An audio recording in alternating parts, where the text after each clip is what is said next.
નમસ્કાર મિત્રો, જોબ સરકારી યુટ્યુબ ચેનલમાં તમારું હાર્દિક સ્વાગત છે। તો મિત્રો ચાલો આજે હું ફરી તમારા માટે એક સરકારી નોકરીની જાહેરાતની માહિતી સાથે આવી ગયો છું। તો આ વિડીયોમાં હું તમને કૃષિ યુનિવર્સિટીઓમાં લેબોરેટરી ટેકનિશિયન અને લેબોરેટરી આસિસ્ટન્ટની જે ભરતી થવાની છે તેના માટે આવેલી જાહેરાતની સંપૂર્ણ માહિતી આ વિડીયોમાં હું તમારી સાથે શેર કરવાનો છું। તો તમને જો આ વિડીયો સારો લાગે તો અમારી યુટ્યુબ ચેનલ જોબ સરકારીને જરૂરથી સબસ્ક્રાઈબ કરો, વિડીયોને લાઈક કરો, આ વિડીયો શેર કરો।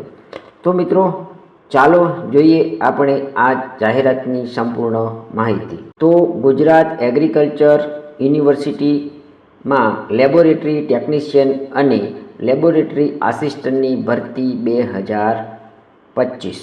ગુજરાત રાજ્યમાં આવેલી કૃષિ યુનિવર્સિટીઓ જેવી કે આણંદ કૃષિ યુનિવર્સિટી, જૂનાગઢ કૃષિ યુનિવર્સિટી, નવસારી કૃષિ યુનિવર્સિટી, સરદાર કૃષિનગર યુનિવર્સિટી દાંતીવાડા કૃષિ યુનિવર્સિટીઓમાં સંયુક્ત રીતે તાંત્રિક સંવર્ગ લેબોરેટરી ટેકનિશિયન અને લેબોરેટરી આસિસ્ટન્ટની ખાલી જગ્યાઓ પર સીધી ભરતીથી ભરવા માટેની પ્રક્રિયામાં પસંદગી યાદી તૈયાર કરવા માટે ઉમેદવારો પાસેથી રાજ્યની કૃષિ યુનિવર્સિટીઓની જુદી જુદી વેબસાઇટ જેમ કે www.aau.in અથવા www.jau.in અથવા www.nau.in અથવા www.sdau.edu.in પરથી ઓનલાઈન અરજીપત્રકો મંગાવવામાં આવે છે।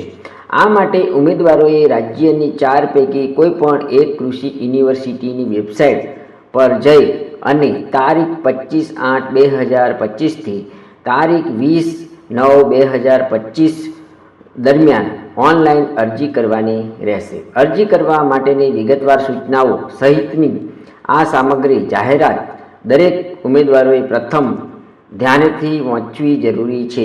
ભરતી પ્રક્રિયા સંબંધેની તમામ સૂચનાઓ યુનિવર્સિટીઓની વેબસાઇટ ઉપર સમયાંતરે મૂકવામાં આવશે, જે ઉમેદવારોએ અચૂક જોવાની રહેશે। તો મિત્રો ચાલો જોઈએ લેબોરેટરી ટેકનિશિયન અને આસિસ્ટન્ટ વર્ગ 3માં કુલ જગ્યાઓની માહિતી।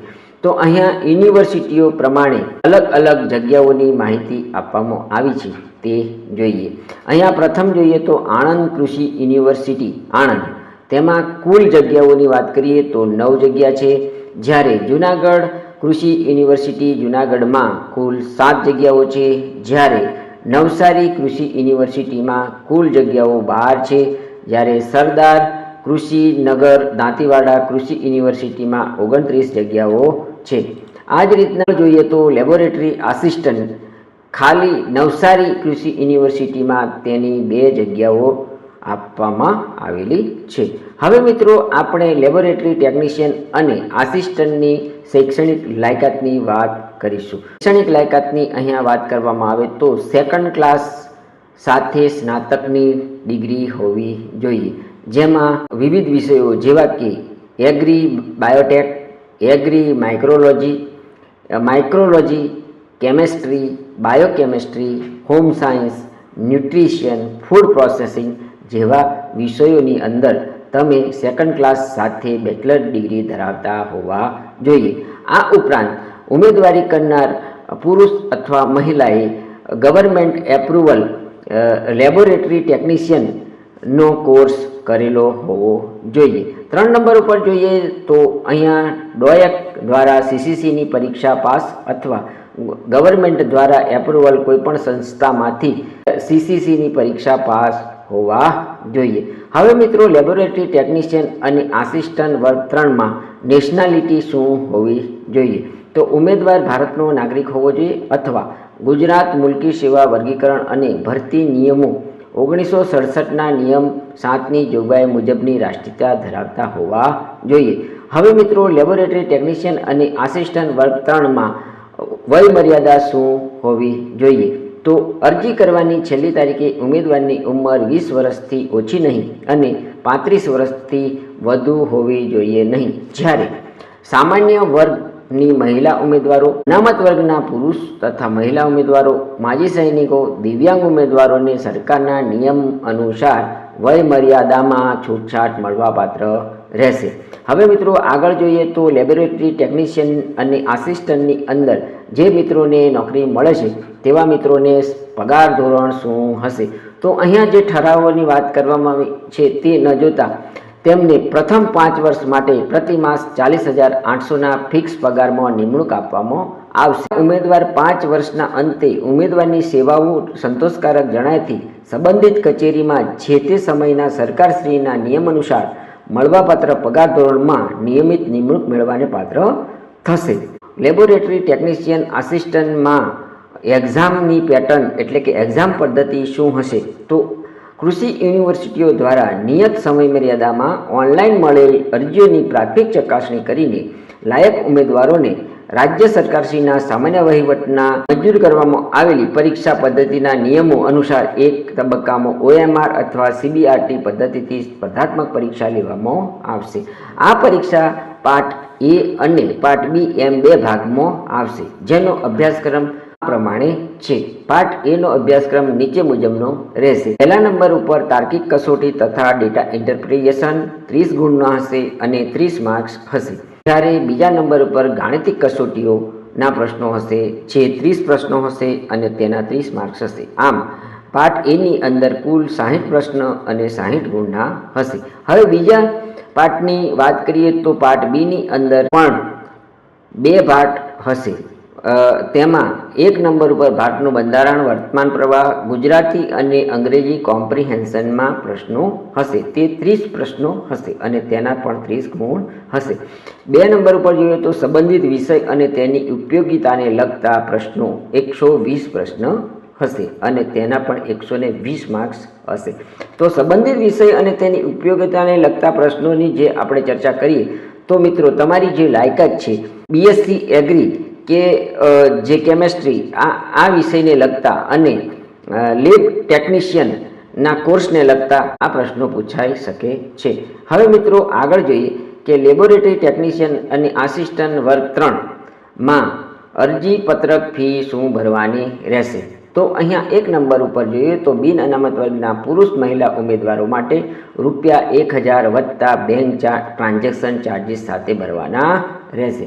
હવે 2 નંબર ઉપર અનામત વર્ગના પુરુષ મહિલા ઉમેદવારો માટે ₹250 ફી છે વત્તા બેંક ટ્રાન્ઝેક્શન ચાર્જીસ તમારે ભરવાનો રહેશે.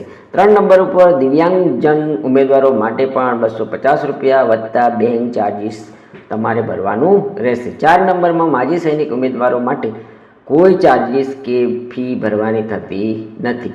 ઓનલાઈન પરીક્ષા ફી ભરવાની છેલ્લી તારીખ 2/9/2025 રહેશે. ત્યારબાદ મંડળ દ્વારા કોઈપણ સંજોગોમાં અન્ય કોઈપણ રીતે પરીક્ષા ફી સ્વીકારવામાં આવશે નહીં. અહીં નોંધ આપવામાં આવી છે કે પરીક્ષા માટેની ફી ઓનલાઈન માધ્યમ સિવાયના અન્ય કોઈ પણ માધ્યમથી સ્વીકારવામાં આવશે નહીં. તેની ઉમેદવારોએ ખાસ નોંધ લેવી. હવે મિત્રો લેબોરેટરી ટેકનિશિયન અને આસિસ્ટન્ટ વર્ગ 3માં અરજી કેવી રીતના કરવી? તો આ જાહેરાતમાં અરજી કરવા માંગતા ઉમેદવારોએ ઓનલાઈન અરજી કરવાની રહેશે. આ માટે ઉમેદવારોએ યુનિવર્સિટીઓની અલગ અલગ જે વેબસાઇટો છે તેમાંથી કોઈ પણ એક વેબસાઇટ ઉપર જઈ અને ઓનલાઈન અરજી કરવાની રહેશે. આ અરજી તારીખ 25/8/2025થી તારીખ 20/9/2025 દરમિયાન કરવાની રહેશે. અહીંયા એક નોંધ આપવામાં આવી છે કે ઉમેદવારોએ ઓનલાઈન અરજી કરવા માટે યુઝર મેન્યુઅલનો અભ્યાસ કરવો જરૂરી છે. હવે મિત્રો ઘણા મિત્રો ઓનલાઈન અરજી કરે છે પરંતુ તેની અંદર યુઝર મેન્યુઅલ કે જાહેરાતની PDF ડાઉનલોડ કરતા નથી અને પોતે તેનો અભ્યાસ પણ કરતા નથી, જેથી તેમને ફોર્મ ભરવામાં ઘણી વાર ભૂલ થતી હોય છે. તો મિત્રો તમારે આ યુઝર મેન્યુઅલને જરૂરથી ડાઉનલોડ કરવાનું રહેશે અને તેનો અભ્યાસ કર્યા પછી જ તમે આ ફોર્મ ભરજો. હવે મિત્રો લેબોરેટરી ટેકનિશિયન અને આસિસ્ટન્ટ વર્ગ 3માં મહત્વની તારીખોની વાત કરીએ તો ઓનલાઈન અરજી ફોર્મ ભરવાની શરૂઆતની તારીખની વાત કરીએ તો 25/8/2025 છે. જ્યારે ઓનલાઈન અરજી ફોર્મ ભરવાની છેલ્લી તારીખની વાત કરીએ મિત્રો તો 20/9/2025 છે. હવે આગળ જોઈએ તો ઓનલાઈન અરજી ફી ભરવાની તારીખની વાત છે તો તે છે 20/9/2025. સંભવિત ઓનલાઈન પરીક્ષા તારીખ અહીંયા હજી જાહેર કરવામાં આવેલ નથી. હવે મિત્રો, લેબોરેટરી ટેકનિશિયન અને આસિસ્ટન્ટ વર્ગ 3માં મહત્વની વેબસાઇટ અથવા લિંકોની વાત કરીએ. આ વેબસાઇટ અથવા લિંકો તમે જ્યાં સુધી પરીક્ષા પૂર્ણ ના કરો ત્યાં સુધી તમારે જરૂરથી તેને જોતા રહેવાનું રહેશે. તો અહીંયા અલગ અલગ યુનિવર્સિટીઓની વેબસાઇટો આપવામાં આવેલી છે. તો મિત્રો, તમે અમારી ગુજરાતી વેબસાઇટ www.jobsarkari ને પણ વિઝિટ કરી શકો છો. અમારી વેબસાઇટની અંદર તમને ગુજરાત સરકાર અને ભારત સરકારની વિવિધ ભરતી પરીક્ષાઓની સંપૂર્ણ માહિતી ગુજરાતી ભાષામાં ઉપલબ્ધ થશે અને તે તમને અરજી કરવામાં બહુ ઉપયોગી થશે. તો અમારી વેબસાઇટને પણ તમે જરૂરથી વિઝિટ કરો. મહત્વની નોંધની વાત કરીએ મિત્રો અહીંયા, તો ઉમેદવારોએ અરજીપત્રક ભરતા પહેલાં ઓફિશિયલી જાહેરાત જરૂરથી જોવાની રહેશે. એટલે કે ઉમેદવારોએ ઓફિશિયલી જાહેરાતને ડાઉનલોડ કરી તેનો અભ્યાસ કર્યા પછી જ ફોર્મ ભરવાનું રહેશે. તેમાં આપવામાં આવેલી માહિતી આખરી ગણાશે. આ બ્લોગમાં આપવામાં આવેલી માહિતી મૂળ જાહેરાતને સંદર્ભમાં રાખીને લખવામાં આવેલી છે, જેથી બ્લોગમાં ભૂલ રહેવાની સંભાવના રહેલી છે. જેથી ઉમેદવારોએ મૂળ જાહેરાતનો અભ્યાસ કર્યા પછી જ ઓનલાઈન અરજી કરવા માટે લેખક દ્વારા અનુરોધ કરવામાં આવે છે.